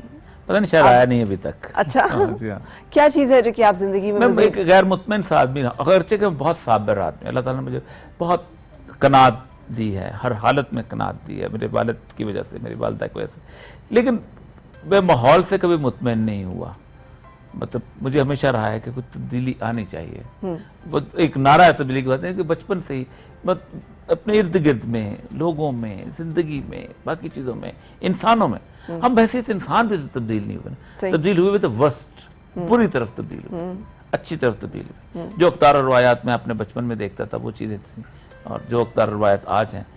फिर मुख्तलिफ चीजें की मैंने, मैं शायरी करता रहा, टीचिंग करता रहा, फिर उसके बाद टीवी के ड्रामे, तो 15-16 साल मैंने ड्रामा लिखा, और फिर उससे भी गैर मुतमईन सा हो गया। मुझे ऐसा लगता था कि अब ड्रामा मैं लिख नहीं पाऊंगा, जिस तरह का ड्रामा ये लिखा जा रहा है उस तरह का ड्रामा मैं लिख नहीं सकता, और जिस तरह का ड्रामा मुझे लिखना चाहिए उस तरह का ड्रामा अब नशर नहीं कर सकता। सही। तो एक शख्स के अंदर जो बहुत सारे लोग रहते हैं, तो उनमें से कौन सा शख्स है जो असल, जिसे हम कह सकते हैं और ये मकबूल जान है या क्लोज टू हिम है? मेरा ख्याल है कुछ मुझे करना है अभी शायद, तो वो शायद मैं कभी बैठ के करूँ, सीरियस लिखने का है मेरा। अच्छा, उसमें कोई मनसब, कोई पोस्ट, कोई इस तरह की चीजें भी हैं? कोई सियासत कभी? नहीं, सियासत की बात नहीं। देखिए, हमारा जो पूरे का पूरा पैराडाइम है ना इल्म का, ये गुज़िश्ता 2-3 सालों से शिफ्ट हुआ है। ठीक है।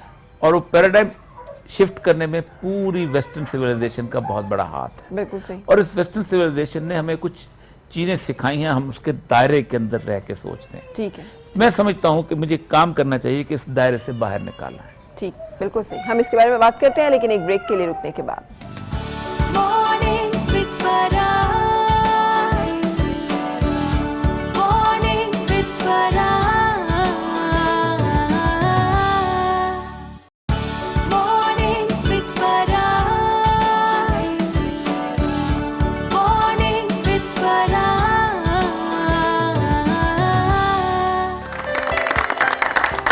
खुशामदीद और सुबह बखैर। अब कुछ बातें जो हैं वो हम किचन में, आज क्या बन रहा है? Chicken corn soup. जी, चिकन कॉर्न सूप, क्योंकि आजकल भुट्टा इतना ज़्यादा भुट्टे आ गए हैं बाज़ार में, छल्ली जिसको हम आम लफ्ज़ों में कहते हैं। हाँ। तो उसके लिए मैंने सोचा कि हम शुरू में ही इसको पकड़ लें और इससे कोई ना कोई चीज़ सिखा दें। आज मैं 2 चीज़ें फ़रा बना रही हूँ। एक तो कॉर्न सूप बना रही हूँ मैं, और मैंने बिल्कुल बाज़ार में जो मिलते हैं रेत वाली छल्ली जिसको हम कहते हैं, मैंने वही लिए। आप घर में भी बॉईल कर सकते हैं। मैंने इस दफ़ा बिल्कुल टिन का नहीं लिया। ठीक है। और आप भी फ्रेश ऐसा ही बिल्कुल करें। लिया है। हाँ जी, आप भी ऐसा ही ताज़ा करें। आपको जो मकई की खासियत है वो मिल सके। और मकई है भी बहुत अच्छी चीज़, इसमें फाइबर्स भी बहुत ज़्यादा हैं, कार्बोहाइड्रेट्स हैं, ये चीज़ें हैं बहुत अच्छी। अच्छा, इस पे मैंने ये किया कि 6 कप मैंने यखनी चिकन की बोन्स लेके उनको 7 कप तकरीबन डाल के कोई 1-2 घंटे इसको पकाया हल्की आंच पे। एक सिर्फ प्याज डाल लिया था, 2-3 लहसुन के जवे डाल दिए थे, ताकि इसमें एक जो इसमें खुशबू होती है चिकन की वो ना है। अच्छा, अब इस पे मैं 1 कप जो है ये छल्ली के भुट्टे के दाने डाल रही हूँ, जो उबले हुए हैं, और इसको मैंने थोड़ा सा क्रश कर लिया। ठीक है। ठीक है।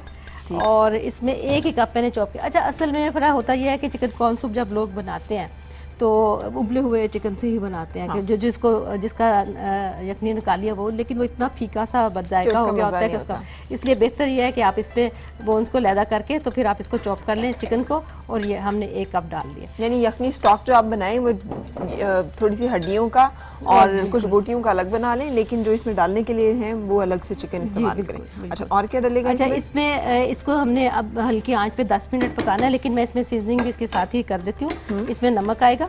ठीक है। और बस इसमें 2 ही 3 चीज़ें हैं। नमक, काली मिर्च हल्की सी, ताकि गले में लगे ना, ये बहुत कम डालें। और थोड़ा सा मैं अजीनोमोटो, आप ये ऑप्शनल है, आप डालना चाहे तो डालें। अगर किसी को कोई प्रॉब्लम है, कोई हाई ब्लड प्रेशर तो बिल्कुल ना डालें। तो ये लेकिन बिल्कुल 1/4 टी-स्पून है जो मैं इसमें डाल रही हूँ। और वैसे भी ना डालें, नहीं कि अगर बहुत ही आपको जायका तंग करता है। अच्छा, ये अब पकेगा इसके ऊपर। अच्छा, इसके साथ हमने चिकन कॉर्न सूप के साथ ये चीज़ें हमने सर्व करनी है, जिसमें रेड चिली सॉस है और ग्रीन चिली सॉस है, जिसमें मैंने सफ़ेद सिरके में थोड़ा सा नमक और हरी मिर्च चॉप करके डाल दी, और सोया सॉस। ठीक है। ये चीज़ें हमने साथ सर्व करनी है। ये बिल्कुल सादा। फिर दूसरे हम बना रहे हैं चिकन कॉर्न कटलेट्स हम बना रहे हैं। उसके लिए हम करेंगे कि हमने आलू ले लिया आधा किलो, और उसको हमने उबाल लिया, और गरम गरम को ही आप बेहतर है कि मैश कर लें। ठीक है। अच्छा, इसके अंदर जाएगा चिकन। ये मैंने चिकन बॉईल करके चॉपर में इसको ये कर लिया, यानी वहाँ से जो चिकन बॉईल करके निकालें उस दिन वो इधर डाल लें। इस पे 2-3 चीज़ें सूप के साथ तो 2 चीज़ें बड़ी अच्छी बन सकती हैं। और ये चूँकि हमने खास तौर पे बच्चों के लिए ये बड़ी फ़ायदेमंद चीज़ है कि बच्चों को पता भी नहीं चलेगा कि इसमें कुछ ऐसी चीज़ें हैं, टेस्ट उनको अच्छा। अच्छा, इसमें हरा प्याज है, ठीक, हरी शिमला मिर्च है और हरी मिर्च है। सही। ठीक है, ये इसमें चला गया। और साथ- इसमें यही कॉर्न्स हैं आपके, स्वीट कॉर्न या उबले हुए भुट्टे या जो भी आप लेना चाहें, अपने खुद फ्रेश घर में बॉईल कर लें। ये है, इसको मिक्स करेंगे अब ये आप? बस इसमें सिर्फ हम नमक डालूंगी हस्बे ज़रूरत, मतलब तकरीबन 1.5 जाएगा इसमें, जितने मिकदार में ये है। कुटी हुई लाल मिर्च जाएगी इसमें, ठीक है। काली मिर्च जाएगी। बस इसमें ये चीज़ें हैं। इसको अब मैं मिक्स करूंगी और मिक्स करने के बाद हम इसकी अपनी पसंद की शेप्स के हम शेप के बना लेंगे कटलेट्स। और उसके बाद हमने ये करना है कि पहले सूखे मैदे में हमने इसको थोड़ा सा लगाना है और उसके बाद फिर अंडे में हमने डिप करना है और उसके बाद डबल रोटी के चूरे में। अभी लंच बॉक्स ऑप्शन भी कितनी जी। अच्छी है आजकल के मौसम के लिहाज से। आजकल के बच्चों को। मौसम के एक तो बड़ा कलरफुल सा भी हो जाता है, दूसरा इसमें बहुत सारी चीजें ऐसी हैं जैसे सब्ज प्याज जो है, इसमें आयरन और बहुत कुछ अच्छा होता है, वो मौसम बच्चों चेंज को हो रहा है जरूरत तो इस मौसम में बच्चों को वैसे भी सूप वूप देना जरा फायदेमंद रहता है। फायदेमंद। अच्छा जी, आप एक सवाल करना चाह रही हैं काफी देर से, कीजिए। अस्सलाम वालेकुम औरिया साहब, दिस इज सारिया। मैं आपसे ये सवाल पूछना चाह रही हूँ कि इनफरादी तौर पे माशाल्लाह, look at your personality, you are so awesome, और इतना विजडम और इतनी ब्यूटीफुल पर्सनालिटी मुझे कमी है सो फार देखने में मिली है।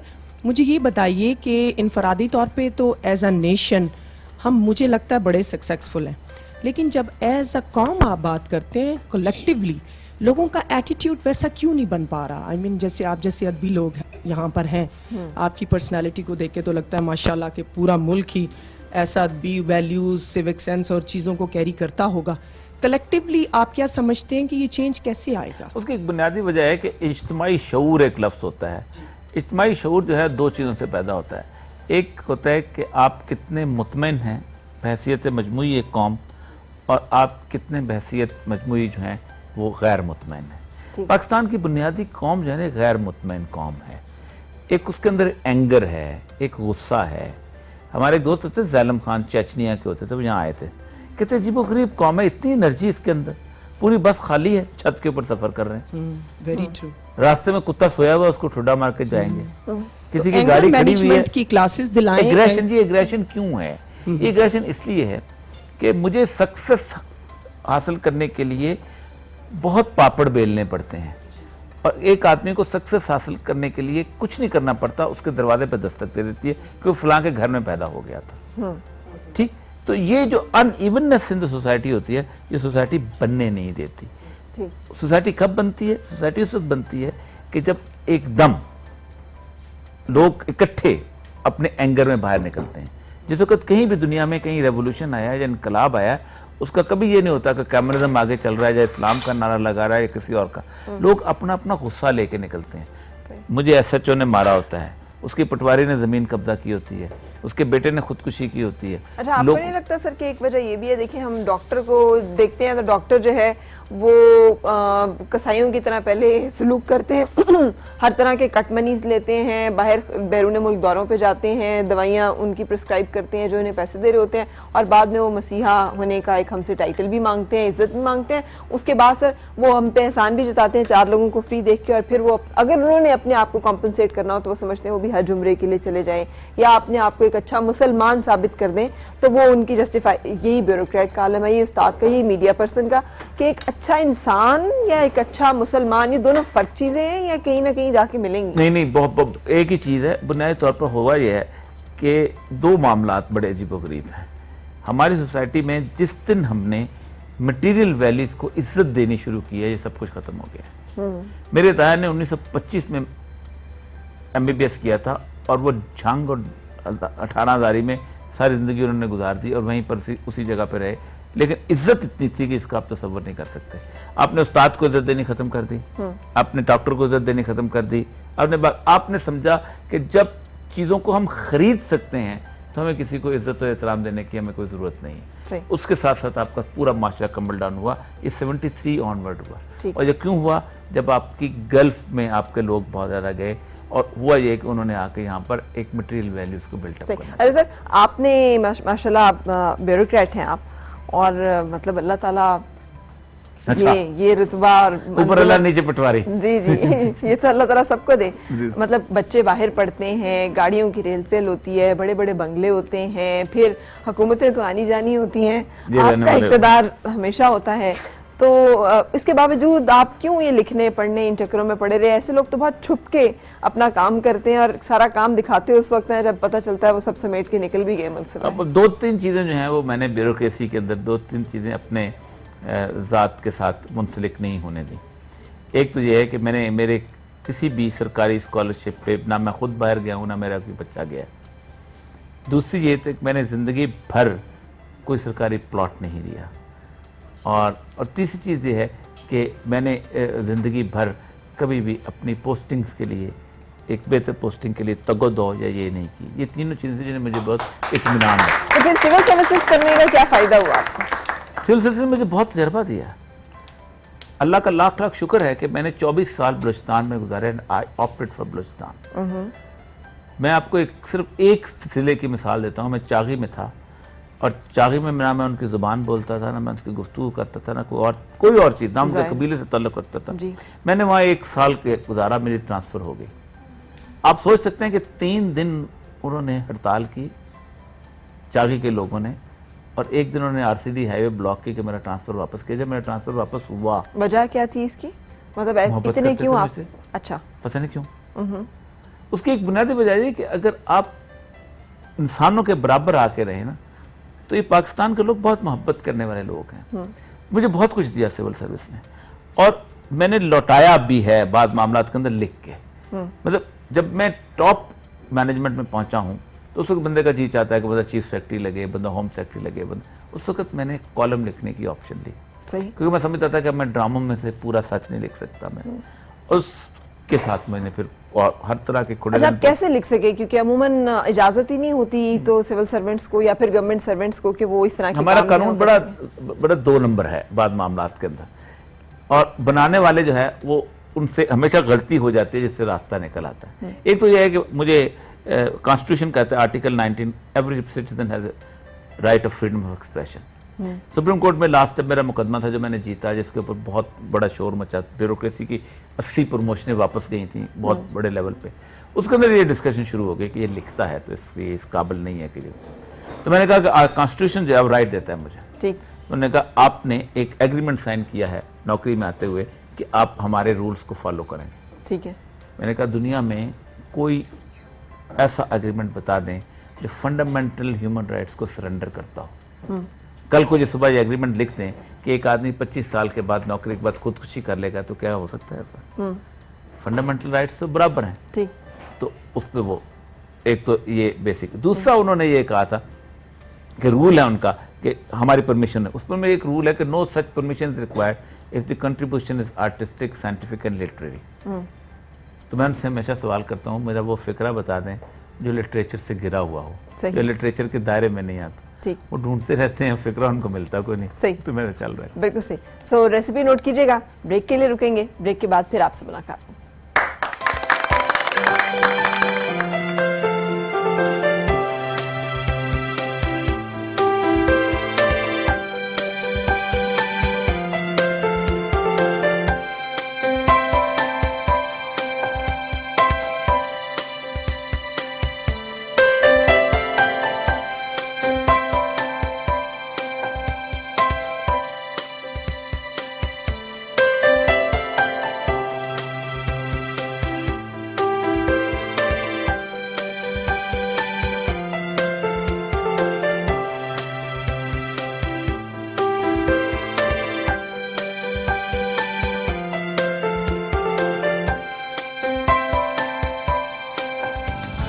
Morning with Farah. Morning with Farah. Morning with Farah. Morning with Farah.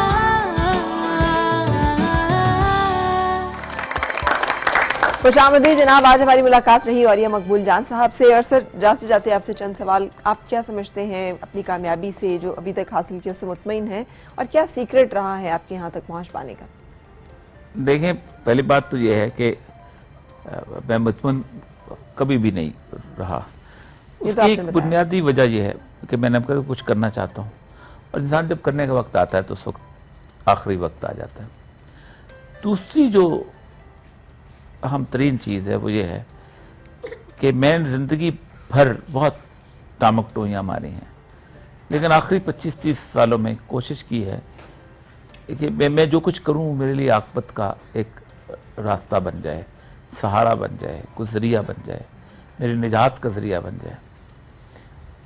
लेकिन मुझे कभी कभी समझ आता है कि कहीं अगर मैं इस दुनिया के अंदर, मैं अल्लाह ने यही सवाल कर लिया कि तुम सारा कुछ तो तुम्हें पॉपुलैरिटी के लिए कर रहे थे, तुम सारा कुछ, तो मेरे लिए तो कोई मकाम नहीं रह जाएगा आखिरत में। इसलिए कहते हैं तबाही तबाही है, क्योंकि बदतरीन लोग वो होंगे क़यामत के दिन, दोज़ख में ऊंधे मुंह डाले जाएंगे कि जो इस बात का दावा लेके जाएंगे कि उन्होंने अल्लाह के लिए काम किया। अल्लाह कहेगा लेकिन तुमने दुनिया के लिए काम किया, और अल्लाह कहेगा इन्होंने तो ऊंधे मुंह। बस फिर दुआ सिर्फ यही है कि अल्लाह ताला मुझे बस दिन इसको सुरखरू कर दे, और कोई तलब नहीं है ज़िंदगी के अंदर। सही। क्या चीज़ ज़्यादा रवानी से चलती है आपकी, कलम या फिर जहन या ज़बान? बाद ऐसा होता है कि दिमाग में ख्यालात ज़्यादा आते हैं तो गुफ्तगू में भी थोड़ी सी लुकनत आ जाती है, आपने देखा होगा। ये बाज़ कलम में लिखते हुए भी, तो मतलब मेरे पास सबसे ज़्यादा अच्छा शौक जो है मेरा वो पेन है। मैं जब कभी थक जाता हूँ तो वो पेन बदलता हूँ तो मेरे हाथ की थकन कम हो जाती है। सही। तो लेकिन ये है कि साथ साथ ही चलते हैं। लेकिन ये इंसानी जहन जो है ना, उससे ज़्यादा तेज़ कंप्यूटर कोई नहीं है। मतलब आपने देखा ना, ये कॉफ़ी का कप है, तो कॉफ़ी, अच्छा वो मैं कॉफ़ी शॉप में बैठी थी, वहाँ मेरी एक सहेली थी, उस सहेली की डिवोर्स हो चुकी हुई है। अच्छा आजकल कहाँ होगी, ये विद इन माइक्रो सेकेंड आप ये सारा गूगल सर्च पे जाते हैं। हाँ। कोई कंप्यूटर इंसान की जो क्यू है ना, उस क्यू से चलते चलते माइक्रो सेकंड्स के अंदर पता नहीं कहाँ पहुंच जाते हैं। तो जहन का तो कोई मुकाबला नहीं है। ये अल्लाह तबारक ताला की ऐसी तख्लीक है। अच्छा, जैसे आपने खुद बताया अपनी ज़िंदगी का कि एक बहुत स्ट्रगल का टाइम, जहाँ बहुत मतलब गुर्बत के साथ फिर अभी तक आपने जो सफ़र किया, खासी कामयाबी का सफ़र है। कोई और या मकबूल जान बनना चाहे तो उसे क्या करना होगा? देखिए, एक बात तो मैं आपको बताऊं, अल्लाह ने कहा मन यतवक्कल अल्लाह फहुव हस्बुहु, जिसने अल्लाह पे तवक्कल किया वो उसके लिए काफ़ी हो गया। हमारे यहाँ मेरे वालिद हमेशा कहते थे कि तवक्कल की कमी है। मैं एक वाक़या आपको सुनाता हूँ कि हम तो, मैं और मेरा भाई दोनों लिफाफे बना के बेचते थे। तो अब अब्बा की पेंशन नहीं आई थी, तो एक दिन मैं लिफाफे बेचने गए तो उसने कहा तो लिफाफे तो हैं हमारे पास, कुछ दिनों के बाद आ जाना। तो वापस आए तो हमारे पास पैसे नहीं थे। तो मेरे वालिद ने कहा कोई बात नहीं, अल्लाह बंदोबस्त करेगा। और उस दिन हरकारा आ गया था जिसने कहा था कि आपकी पेंशन मंजूर होगी और ये मनी ऑर्डर आया। इस लेवल का तवक्कल अगर आपके पास है तो ये हो ही नहीं सकता कि आप कामयाब ना हो। बिल्कुल सही। बहुत शुक्रिया, थैंक यू सो मच तशरीफ लाने का और हमसे बातचीत करने का। आपका भी शुक्रिया, आप साथ रहे, आप सबका शुक्रिया। दुआ यही आपकी हर सुबह खुशगवार हो और हर खुशगवार सुबह का अंजाम बखैर हो। मुलाकात होगी इंशाल्लाह कल। फिर आपसे अपना ख्याल रखिएगा। मुझे इजाज़त दीजिए, अल्लाह हाफ़िज़।